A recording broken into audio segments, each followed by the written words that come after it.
the peace and strength I derive from my faith. I am a spiritual being, fully human and fully divine. The light of God shines from within me. My confidence grows as I embrace my divine nature.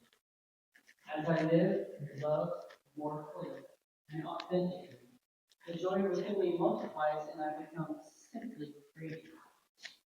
The world can feel dark and dull and needs all the light and sparkle it can get. As greater numbers of people discover the power of God within them and express the fullness of their true spiritual selves, the world will glow with our collective radiance. And from 2 Peter 1:19, you would do well to be attentive to this as to a lamp shining in a dark place, until the day dawns and the morning star rises in your hearts. Mm-hmm. Amen.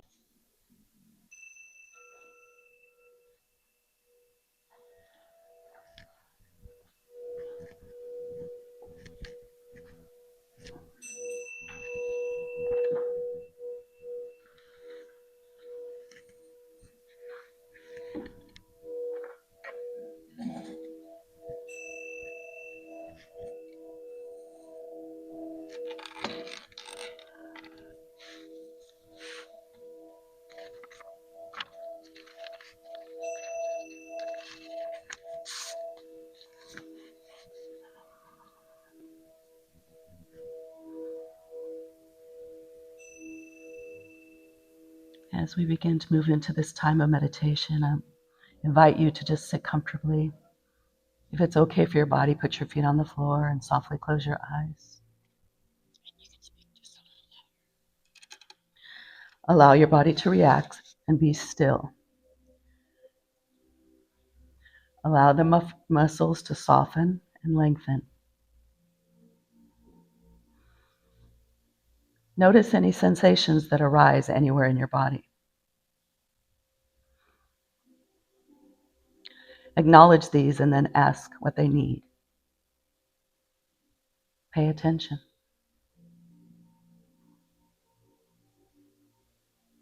Avoid any judgment. Just stay aware and sensitive to the messages that the body is sending. Bring the focus of your awareness now to your breathing.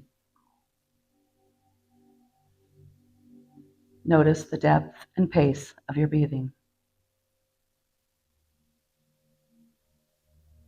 Allow your breath to become slower, softer, and deeper.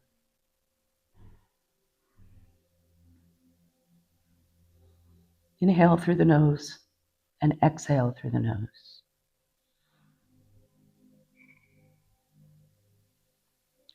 Allow the abdominal area to rise as you inhale and fall as you exhale.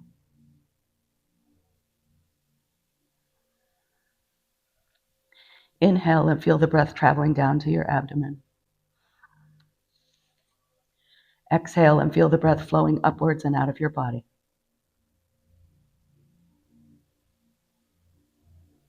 Stay connected to the sensations and feelings in your body. And give permission for the body to relax and let go. Breathe in love. Breathe out tension. Breathe in harmony. Breathe out discord. Breathe in healing. Breathe out dis-ease. Stay focused on the breath and allow the breath to become slower and deeper.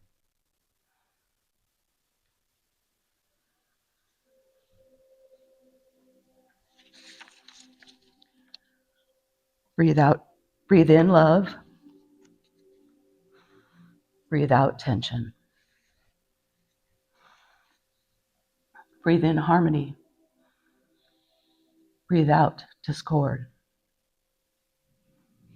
Breathe in healing.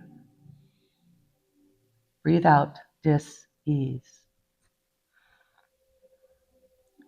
Release all self-judgment and criticism.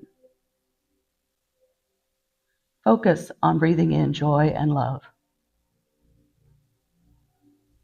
Focus on allowing the body to heal.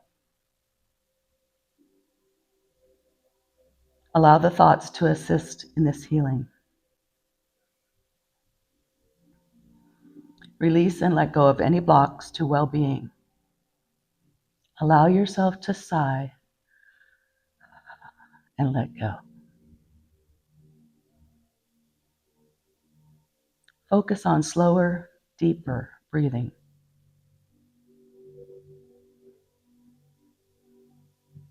Release all self-judgment and criticism.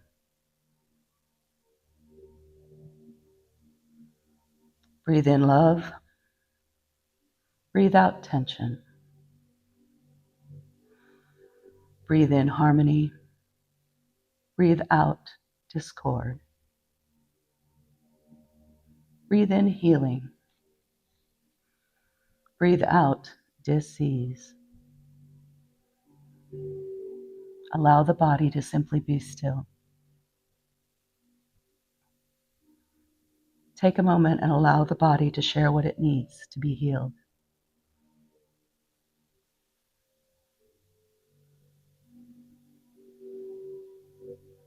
With every breath, allow the body to relax further.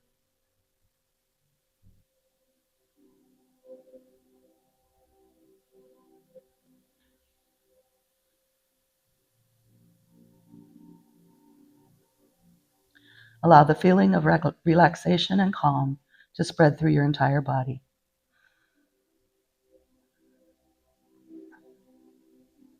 Be here and be now.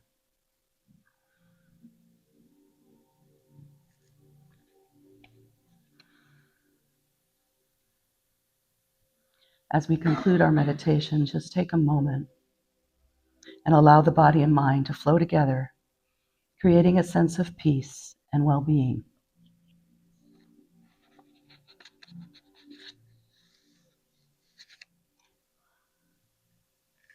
When you're comfortable, just return to this time and space as we prepare for some music and our message this morning. And so it is.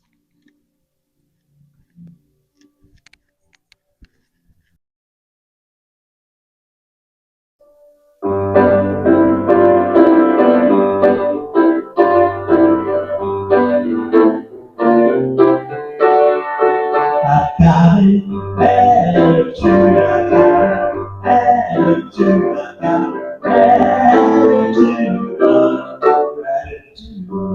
So that's how it goes.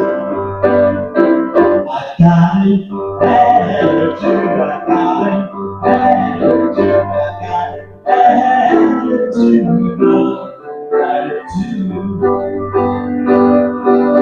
I think that you were for whether it's sunny or it's pouring rain, in any situation, time or place, I pay for her reason, stay the race, yeah, yeah, yeah. I got it, attitude, I got it, attitude, I got it, attitude of gratitude. The darkness taught me how to play alive. Wrong gives me hunger, no sky high. Not a place where I don't see heaven's blessing pouring down on me. Yeah, yeah, yeah. Attitude, attitude, attitude of gratitude.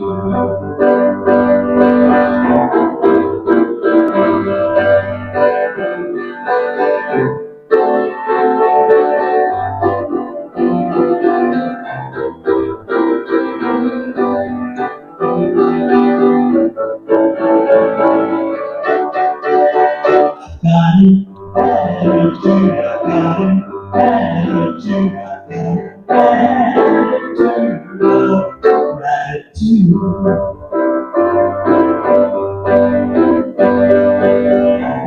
Jesus been holding on to you.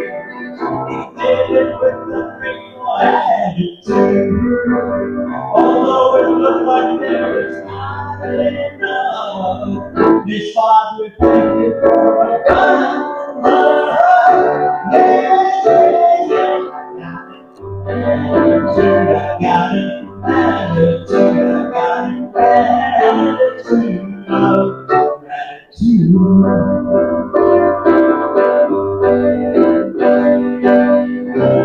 I used to cry for deliverance, send desperate cries to them, but it wasn't until I gave up and got still I could see all the gifts I've been given. So now I have a gratitude, I have a attitude, I got an attitude of gratitude. I got an attitude of gratitude.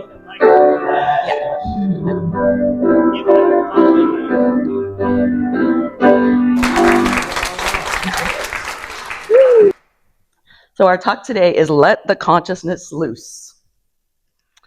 And that probably sounds like a pretty loaded topic to some of us, right? But in reality, it's just an opportunity to open to all that is and all that can be. And I think really that life begins at the end of our comfort zone. So that being said, it's our consciousness that must be raised, not the world that needs to change. And I think we often look to external forces to change, and we wait in anticipation of such change, lamenting the way that things are. When in fact, it is ourselves that need to expand and grow in consciousness in order then to facilitate this change and growth that is around us, or that we would like around us. And I also think this may be helpful with our perspective if we move into that place of gratitude. Because if we simply look at the world's problems, we can easily become overwhelmed thinking, well, what can I do that would possibly make a difference? Well, lucky for you, I'm going to tell you what you can do, and I'm going to tell you that it begins with a conscious expansion of our minds to align with our higher source as an ever-growing opportunity to let the consciousness loose. And as each of us does this individually, it ripples into our community and beyond. And that's when the change comes. A little caveat here. This is not a one and done. Okay? It is not a, well, today I lived in the very highest consciousness that I could, so now tomorrow I'm just going to be good and I don't have to worry about it anymore. No. This, my friends, is a daily undertaking to remember our source from which we came. To align and live with the knowing that Spirit is constantly living in, through, as, and around each of us. And that we are the very expression of the divine here in this earthly realm. And it is not only a good idea to remember that, but it's our spiritual birthright to bring forth this consciousness in all of its wonderful expressions. That's why we're all so very different, because we can express so many different things in this world. As quoted from the Sacred Continuum by Stephanie Sorensen, when our mind is constantly open to infinite mind, we are inspired in all our ways and between our prayers. Our every thought, word, and deed is imbibed with wisdom and compassion. We perceive the wholeness of all life, including ourselves, and we become an emissary of love, an ambassador of peace, a messenger of hope, a purveyor of wisdom, and an instrument of healing, because all life is one. So let's look at the parable of the loaves and fishes to explore how these good feelings and the possibility then of how we might enlarge our consciousness. So I'm going to break it down into some steps for us so we might better understand the meaning behind it. So step one was awareness. Jesus said, Bring the 5 loaves and the 2 fishes to me. This is our opportunity to be aware of what is provided, not what is not there. What is needed and what is wanted is already provided in the spiritual realm. Step 2 was serenity. Jesus directed the people to sit down on the grass. And in this opportunity, we make the people in our head, you know those ones taking up that valuable rental space known as critics, we make them sit down and take a moment and just turn them off. Maybe we can't fully get rid of them, but we can bring them into balance by turning them down and out for a moment and grasping the serenity of the silence. Step 3 was acceptance. Taking the 5 loaves and fishes, Jesus began to feed the masses. This is essentially accepting that what there is, it is the way it is, and acceptance is a wonderful and beautiful thing. You know that you are not in acceptance when you hear yourself complaining about what is and what isn't. And if you begin to hear the voice in your head, evict that person for the time being and use that void you have created to become serenity and just take in that serenity in the moment. The 4th step was love. So from the parable we read, and then looking up to heaven. What we have done here by looking up to heaven is we have shifted. We have shifted our focus, giving us a chance to raise our awareness to a greater level. In love, there is an amazing power, and it shows amazing growth to know that everything is love. Step 5 is gratitude. Jesus gave thanks. I am grateful. I am grateful. I am grateful. The new creation is happening in our spiritual world and flowing into this world by ways of our hearts, by means of love. And it is activated then by gratitude. Step 6, releasing all limits. Just as the loaves were broken and we break old patterns, we release limiting thoughts. We allow the pure love to flow through us, through our hearts, and then to heal us. The hurt we now carry is healed by that love. Step 7 is active giving. After Jesus broke the loaves, he gave them to his disciples. Take the time to send it on. In the physical world, if you want more of something, you take more. It is the opposite in the spiritual world. If you want more of something, you give more of that thing. So when we give from the heart, it takes us from the physical to the spiritual, and it increases that which we desire. Step 8 was openness. The disciples then gave the loaves to the people. We become open to both giving and receiving, and then it invites us into that space of open receptivity. It fills us and satisfies us. It satisfies yeah, but it's those people in our head that are doing that, the committee that we don't need up there. We move away from that. And in this openness, we are there, we experience the love, and we experience the divine. And I know that we as a community have had the opportunity to open ourselves up to the greater good, and I applaud those who have done so, who have taken that important step already, and encourage those who have still not and may need to take this necessary step to do so. So looking back to step 4, which was love, we take the guidance and we enter into this with and through the feeling of love. The feelings of love and gratitude move to the place within us where we carry that pain and open us up then to the healing. And the disciples picked up the 12 baskets full of broken pieces that were left over. I am grateful. I am grateful. I am grateful. And there is and always be more than enough. Greg Baden, in his book, The Lost Mode of Prayer, reminds us that there are many different types of prayer.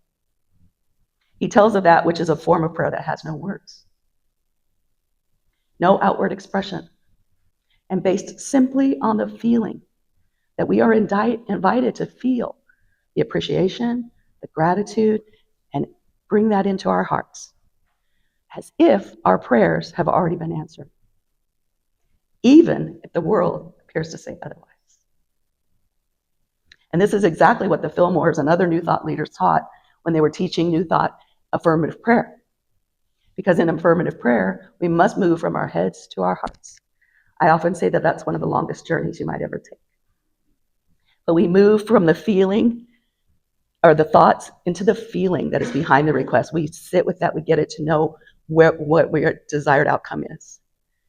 Feeling-based prayer is a form of prayer that transcends any single religion or doctrine and goes directly to the natural ability within each of us to participate in the events of life, healing, and peace directly, responsibly, and effectively. The heart of the universe, the essence of reality, is of the essence of pure feeling. Feeling is back of every creative impulse, whether in God or man. This feeling results in words which there are an activity of the feeling, the enforcement of the principle back of it. This is known as pure potentiality, the law of pure potentiality. In this way, the word becomes spirit and it becomes life.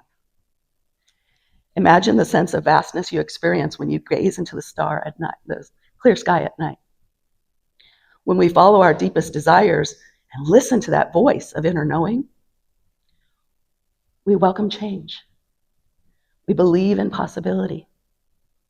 And we know that spirit is at work. So embracing the vastness of this possibility, that's equal to the grains of sand on the beach. And I know for a fact that those are quite numerous because I was at the beach this past week and I came home with thousands of them lodged in the top of my bathing suit. But this is not out of the box. This is out of the box thinking, living farther than the end of our noses, releasing what is and embracing what can be. Does anyone know the song Tiny Boxes? It's an oldie. Yeah, we have a couple. Okay, good. Well, essentially, it's about how everything is the same, just ticky-tacky little boxes, and they all look just the same. But when we place upon ourselves limits, that is what we experience in life. We end up in narrowly defined boxes, boxes of ability, talent, beauty, wisdom, and everything else. And when we set our consciousness loose, we break free of those tiny boxes. We open to all that can be waiting and all that is awaiting our discovery. And then we jump in with both feet. And we allow ourselves to be immersed in the wonder and the awe of all that's coming forth. I'd like to share a story with you that's entitled The Storm. And it shows us the possibilities when we loosen our consciousness and live in the field of pure potentiality. One day, a young lady was driving along with her father. They came upon a storm. And the young lady asked her father, "What should I do?" He said, "Keep driving." And cars began to pull over to the side of the road, and the storm was getting worse. "What should I do?" "Keep driving," her father said. Up a few more feet, she noticed that even 18-wheelers were pulling over. She told her dad, "I must pull over. I can barely see the road ahead. It's terrible, and everyone is pulling over." Her father told her, "Don't give up. Just keep driving." And by now the storm was terrible, but she never stopped driving, and soon she could see a little more clearly. After a couple of miles, she was again on dry land, and the sun came out. And her father said, "Now you can pull over, and we can get out." She said, "But why now?" And he replied, "When you get out, look back at all the people that gave up and that are still in the storm. Because you never gave up, your storm is now over." So we can use this testimony today if we feel that we are going through tough times. And I have been going through some stuff lately. And funny how Spirit leads me to the right and perfect subject for my talks. But actually not funny, as it is just perfect. It's divine inspiration. And just because everyone else, even the strongest, give up, you don't have to. If you keep going, soon your storm will be over and the sun will shine upon you again. This is a strong reminder that while traveling through hell, don't stop to pitch a tent, and certainly don't lay a foundation. Just keep moving forward. Keep that feeling of love tucked into your heart and silence those critics in your head. And then think, I am an ever-expanding receptacle of good. I am open to receiving more of life's unlimited greatness. I feel that good that I am, and I live it now. So I offer you this invitation. Draw value from the lessons that we've learned as it is appropriate for you in your life today. Take a look at whatever is going on in your life that you may be feeling is overpowering, or that maybe you have given too much authority to, and challenge it. Look it in the eyes and tell it, you shall not have your way with me. I will not give up ever. Let's say that together. You shall not have your way with me. I will not give up ever. So take this opportunity to loosen your consciousness and see everything anew. This could be a defining moment in your lives, and we need to prepare to receive it. So I invite you then to embrace the following words by Janice Stansfield. I don't need to completely understand the big picture to know that my role is important. I don't have to know the destination to know that I am headed in the right direction. Though I may not know where I am going, I am not lost. I am exploring. How willing are you to become an explorer? The next time you feel lost in life or without a clear direction, first remember that in truth, you can never really be lost. And I remember once my Auntie B and I were driving around. It was up in Anaheim Hills. And I can't remember what we were trying to find or looking for, but we weren't finding it easily. Let's just put it that way. And so she says to me, we're lost. Why are we so lost? And so my response to her was, we're not lost. We're on an adventure. And instead of worrying, just enjoy the scenery. And as I do recall, we did get to our destination safe and sound, as probably I'm standing here as proof, right? My book group that I help facilitate on Wednesday nights is currently reading this thing called You by Ernest Holmes. He has multiple affirmations in each of the chapters. And I thought the following one aligned with my talk today, so I wanted to share it with you now. Today, I enter into the limitless variations of self-expression which the divine projects into my experience. Knowing that all experience is a play of life upon itself, the blossoming of love into self-expression, the coming forth of good into the joy of its own being, I entered into this game of living with joyful anticipation, with enthusiasm. I play the game of life well, and I enjoy it. Today, I enter into my divine inheritance, shaking my thoughts clear from the belief that external conditions are imposed upon me. I declare the freedom of my divine sonship. I possess the kingdom of God in all of its fullness. I look long, sincerely, and simply upon every object and every person. I wait in the doorway of my expectation until my acceptance is granted, and it grants me the privilege of beholding the divine faces forevermore. I shall not wait long, for today I expect to see the shining presence. I expect to don the seamless robe of the divine union. Today is my day. I let it live itself through me. So knowing that we are never separated from our source, we invite our higher wisdom, our higher self, to lead the way, and then trust the process. Trust it by allowing Spirit to lead it. In this, you will enjoy the journey just a little bit more. And who can say what interesting things you may discover about your life along this path? Letting our consciousness loose can and probably will open up a can of worms.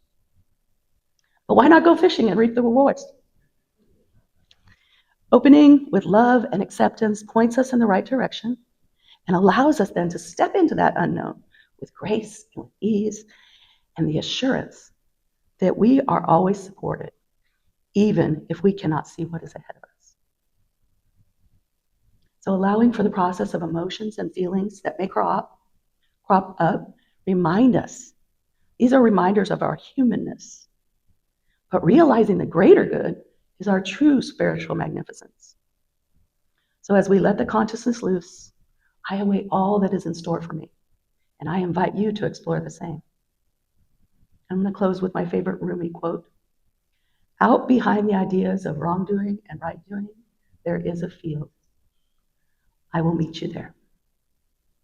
So meet me in the peace of knowing in this very moment that the divine is present. And so it is.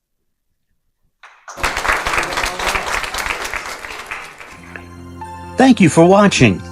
Join us next Sunday, August 30th, as we welcome well-known artist Carl Anthony, who will be sharing his music and message. We are located at the Carlsbad Senior Center, 799 Pine Avenue. Hope to see you there and have a blessed week.